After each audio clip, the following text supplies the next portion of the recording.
All right. So I'm really excited. I have Alexi with me today. I have gotten the chance to talk with her, and she is an amazing human being. She's got this insight that I had never thought of before. And so I really wanted to take this opportunity to share some of the information that she had shared with me and dive into this a little bit more. So Alexi, I'll hand it over to you. Can you tell us a little bit more about your background and what you do? Sure. So I am a Phoenix Rising yoga therapist, which is a modality that blends together neuroscience, psychology, embodiment practices, yoga, and mindfulness into like a way of being with ourselves that is really healing for our nervous systems. And so within that, I found myself working a lot with trauma. And particularly with women survivors around like healing and integrating in a way that is really different from the brain-oriented approach and a little bit more of a body-centered approach. And then as I got into that, I started also bringing in some energy healing and some other like spiritual components of it, because I really love focusing on the whole being within that trauma healing framework. So yeah, that's a little about where all of this work comes from for me. That's awesome. And so you have a practice in Denver, correct? Yes, yeah, I'm in Denver and doing both virtual and in-person sessions again, and that just feels amazing right now to be back doing that. But I think virtual is always going to be here to stay too, and I've been really pleased actually with how well this work translates to virtual for folks that works well for. I think that we've learned a lot last year about Right. how much we can do not in person and how much we can do virtually. Yeah, it's amazing. Really grateful for that, and also really grateful for the folks that I get to be a body with again, you know? Yes. Yeah. So when we had gotten to meet for lunch last month, and I really enjoyed the conversations that we had, and had talked about how we just have this deep need for safety, Yeah. and how this can translate in so many different ways, but how it also relates to our finances, because well, I'll let you dig in a little bit more into that. So I'll hand it back to you. Yeah. So okay, so a little like neuroscience background with as we dive into like this question of safety. We all have this really primal part of our brains that is like the only question it is concerning itself with is, am I safe or am I in danger right now? And what answers that question as yes, I'm safe and yes, I'm in danger in terms of like what's happening in our environment is really established when we're young. And really like it can change over time, but it's very biased towards keeping us alive, not happy, but alive. And so that, like I said, it's a super, super primal part of us that is just always like looking around and saying, okay, am I safe right now? And if the answer to that question is yes, then a series of processes starts in the nervous system that completely changes the way that we are in relationship with each other, in relationship with our money. If the answer to that is no, same thing. Things are going to be happening literally on the level of our physical beings and the way that we show up in the world, as well as the thought processes and the parts of the brain that we have access to. If we believe that we are in danger, then we're going to be looking for, I mean, what people are familiar with, right? Like the fight or flight response, the fawn response, or the freeze response. And so all of these things play into how we engage with money, because money is such a fundamental part of, for many of us, what does establish safety. And what we learned from our parents and our first experiences with money become the framework for what we consider to be safety in our relationship with money and what we consider to be danger in our relationship with money. And I think like it's really important to know the background of that, because I think some people get really judgmental with themselves about how these things manifest and think that they should just be able to flip a switch and do things differently without acknowledging like this is literally a program that is running in our bodies. And because it's so biased towards keeping us safe, it's a lot easier to establish a program that is reactive to danger than it is to establish a program that's grounded in safety. It takes a lot more repetition and time to really get into, to reprogram some of those beliefs that we might have gotten early on. So, yeah, so that's sort of the broad framework there. Then we can dive in a little bit more, but I just want to pause for a moment and yeah, see if does that make sense the way I described that? Yeah, absolutely. And I think that, the first thing that we have to do is just recognize that within ourselves. And sometimes we are running so much on autopilot, we don't Yeah. stop to just sit with our thoughts. And instead of judging our thoughts or the feelings or whatever we may be experiencing in that moment, we just have to almost pull ourselves back and just observe ourselves so that we Yeah. can really start to build that awareness.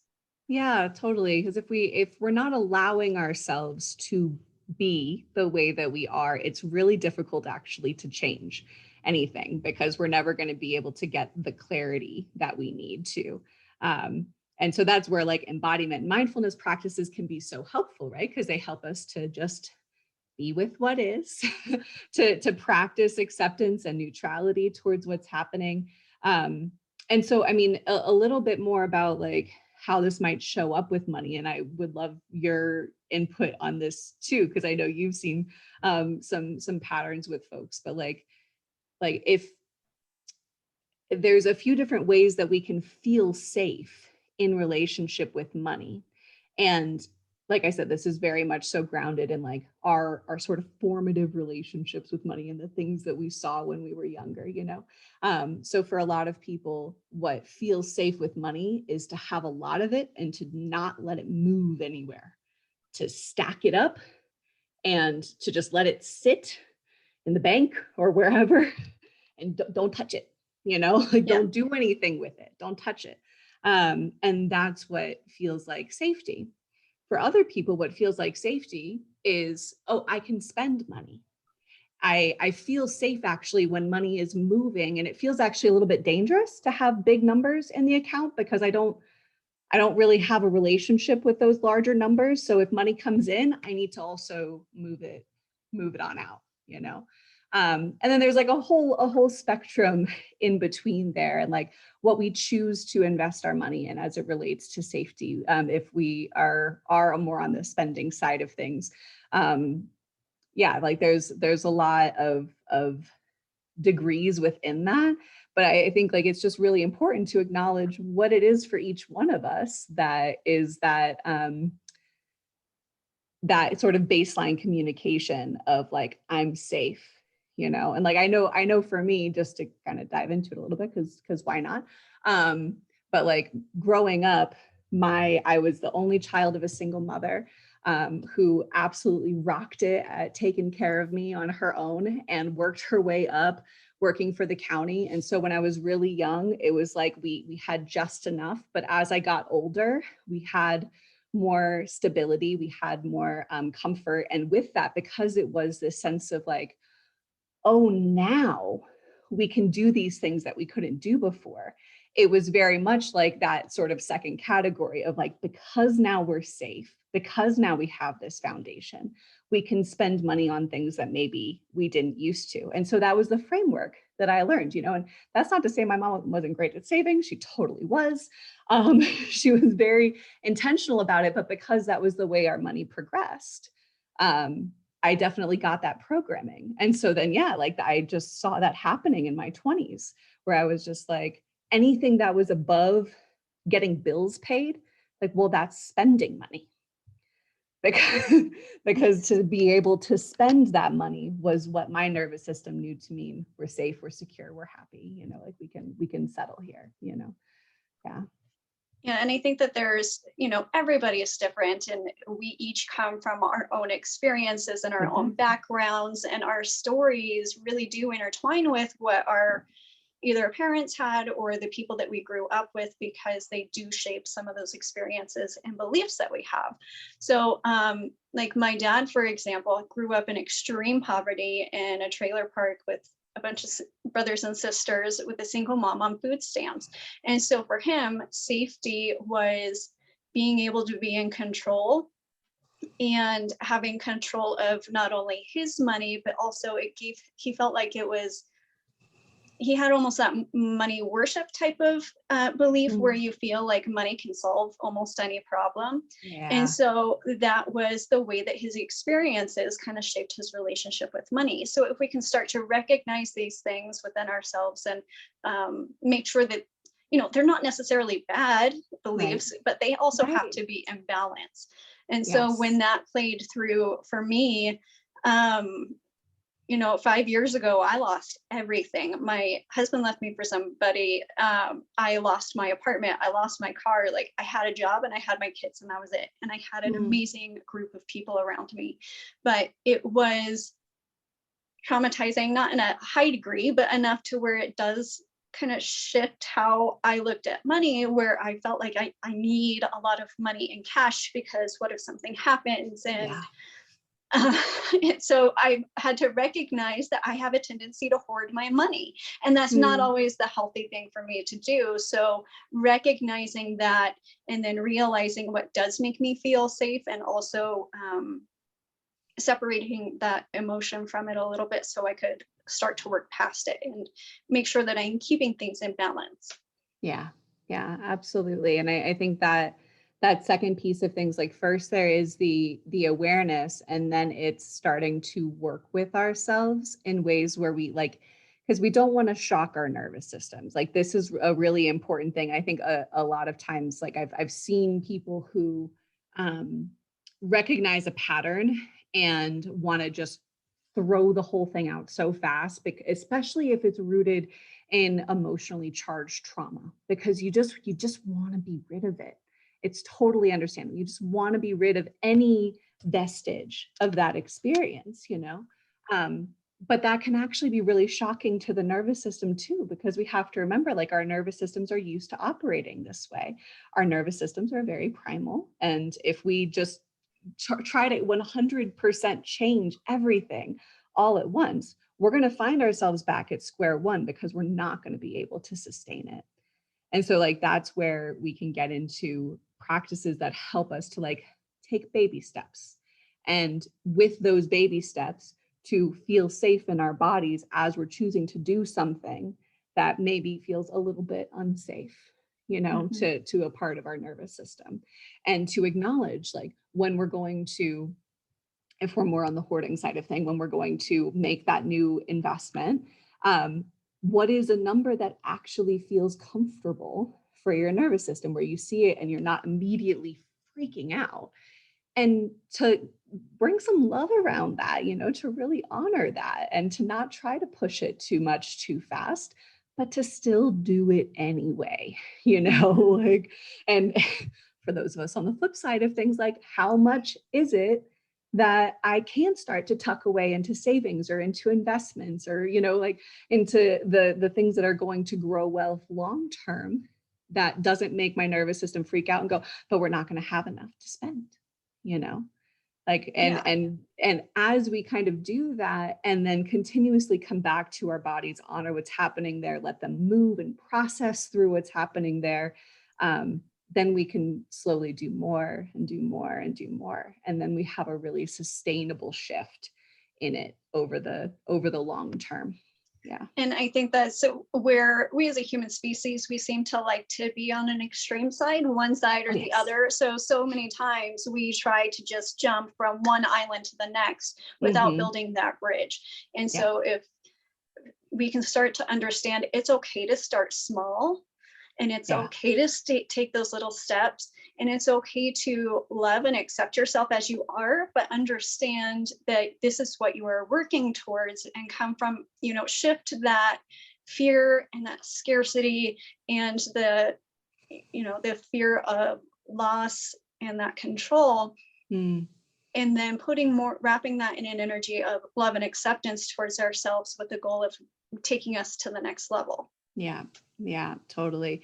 And I think that's can be one of the more challenging things to grasp about embodiment work in general, is the sense that acceptance actually gives rise to change, which isn't super rational. Our linear brain does not love that very much. Like this idea that we're supposed to love the parts of ourselves that, I mean, and maybe have parts of ourselves that maybe have gotten us into a lot of debt and maybe have, you know, gotten us into bankruptcy even, like to love those parts and to accept those parts. And it's like, it's really, it doesn't feel, it doesn't always feel comfortable to start there. And that, like, that's the craziest thing about it, is like when we do start there, we soften a lot of the tension around it. Because one of the things that I think we're all familiar with is like, there's the original stress of whatever is happening. Let's say like we've amassed a lot of debt that feels really difficult. There's the stress of the debt itself. And then like layered on top of that is all of the stress of the judgment and the criticism and the shame of having gotten to that place in the first place. We can't really get to the root of the debt itself until we work with the acceptance part to ease up on the shame and the judgment around it. And it just loosens everything. I mean, we're talking like mentally, but also like physically, when our physical body can have space to breathe with itself as it is, that's when change can really happen. So yeah, and I think that just from personal experience, meditation and yoga is such a great way to rewire our brains to start peeling some of that away, because it is such a interwork type of, you know, role we have to go through to really start peeling away those layers, which is absolutely one of the things that I love about the work that you're doing, because it's so helpful in that manner. Yeah. And I mean, I think one of the most interesting things to me, like having worked with a lot of trauma survivors around this stuff and seeing the way that it really does play out in our bodies, you know, sometimes we find links to like chronic pain problems that are showing up, other relationships. You know, I really like to think of like money as one of our relationships. Our relationship with money can very much so be a mirror of our relationship with ourselves, as well as our relationship with other relationships with other people. So like this isn't a single dimension. We can't actually work with it just from finances, bank accounts, numbers, you know, like again, not in a way that's going to be sustainable over the long term. Like we have to look at the whole picture, and it can be really really enlightening to start to discover within ourselves the ways that we hold, the ways that we move, the ways that our body literally vibrates with that energy that is a map for how we are in relationship. So. And it's a really exciting journey to take part in and to begin, and then to continue down that journey and see the progress that you've made, even though you've started small, you've started taking these little steps. But when you do these little steps every day and you look back in a year or 5 years or 10 years and see how far you have come, because it's not just a matter, like we're setting towards an outward goal, but the inward journey that we are taking to reach that goal is exciting and invigorating and enlightening, like you said. And it's a journey that I just love to see people go through. Yeah, me too. Like there is this element of as we peel back these layers of like just really getting to know and love ourselves in a completely different on a whole new level, and love the inner children in us too that have held on to a lot of these stories. And there's huge ripple effects. And it's kind of funny to like talk about all of that stuff in relationship with money, but like it is it is totally in that all tied up in that relationship. So, and it is definitely a journey, and I'm sure you've seen a lot of people like kind of go through that expansion process with their wealth and be like, wow, like just that little bit here and there like really did make a difference. And now all these things that weren't accessible before, both externally and internally, are now accessible. Yes, it's amazing to see. Yeah. So if we are starting to build that awareness and we're starting to take some little steps, where do we go, or where should we start from there? So I always like to tell people to start really simply with the body, because while it is all interwoven, if we try to jump to all of the connections all at once, it can be, our brains are a little bit too on fire, for the embodiment process to really work. And the great thing is, like, all of the stuff that we've been talking about, working with acceptance, working with our edges, taking those small steps, like, we can play this all out with our physical bodies. And I mean, like you said, like, yoga can be a fantastic way of approaching that, because it has the mindfulness component built in. And when we turn the awareness of our brains onto what's happening in our body, there's really cool, like, neuroscientific processes that happen that facilitate change. But really, any way that we feel good moving, if we can start incorporating the elements of awareness,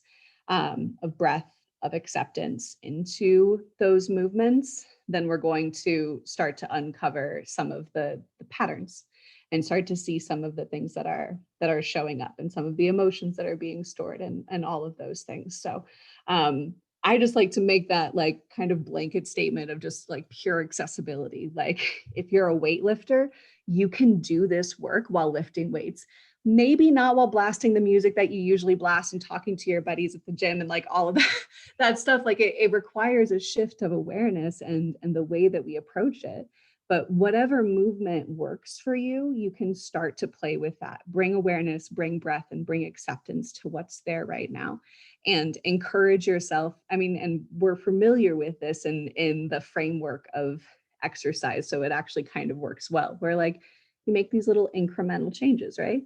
Like, and you can't force yourself to suddenly be able to do a ton more that you've never done before. Like, you have to do those baby steps. So being with that with awareness, it can be really huge. And once you've been in that for a bit and you feel like you have that connection to body and to self in that way, now you might start to play with, like, okay, what are the patterns that are showing up here that are showing up in other ways, that are showing up in my relationship with money?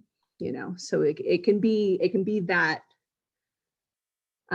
accessible, and then, of course, yeah, like, if it feels like, and I mean, again, especially if there's trauma, a lot of times having somebody to hold space for you makes all the difference in the world. I know it has for me to be able to be held by somebody else in those processes, and to see what's showing up in the body with a lot more clarity. So yeah, there's always those options too. So. And I think that you had mentioned how,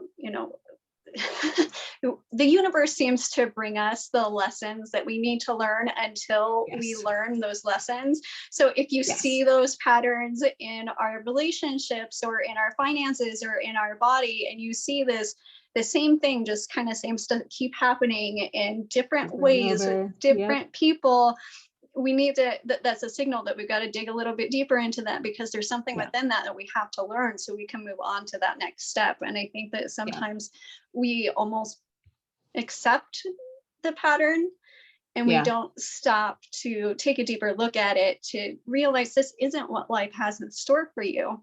This is just something that you have to learn so that we can get to the next step. It's learning your simple arithmetic so that you can start to learn algebra.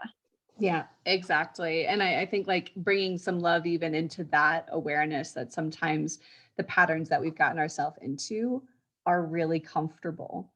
And it can be really crazy, actually, to see the ways that, like, something that looks from the outside dangerous, like, I mean, to go back to finances, continuously letting your checking account get down to zero and overdrafting and all of that stuff, you would think that is dangerous. But for somebody where that is the norm, where that is actually familiar, to be in that pattern of, like, money, spend it all, scarcity, nothing left anymore, there's something that the nervous system is getting from that process that we need to address, and that we need to integrate, and to bring some love around that part that actually loves the drama of that, or whatever the case may be, and to just not have judgment for the attachment that we might have to the ways that we've operated before either, so that we can start to actually pay attention a little bit more. Yeah, for sure. Is there, I would love to put people in touch with you if they would like to take some of your yoga classes. How can they reach you? Yeah, so my website is www.soulfulwoman.com. Soulful is spelled with 2 L's. And that's a great place to learn more about my work, about my offerings and events that are coming up, and all of that stuff. Awesome. I know that you've got some events coming up that looked amazing that you just recently announced. So yeah. I would encourage people to check out your website and take a look at those, because you're doing some really incredible work, and your energy is just very warm and opening and inviting. And I love that we were able to talk. Me too. Thank you so much, Stephanie. Is there anything else you would like to add before I let you go? No, I think just closing with this sense of like we get to be exactly where we are on our journey. One of my favorite quotes from Ram Dass is, I'm not going to get the language exactly right, but like we have to go at the rate that we can go. You can't peel the skin off the snake; it has to molt. And so just being in that space of patience with ourselves and trusting that wherever you are in the process, you are in process, and you can move at the rate that you're going to move, because we can't do anything else anyway. So yes. Yeah. Well, thank you so much for You're sharing all the information that you have. I just love our conversations. I could talk to you all day. Same. Thank you so much, and we will talk to you very soon. Okay. Bye-bye. Thank you.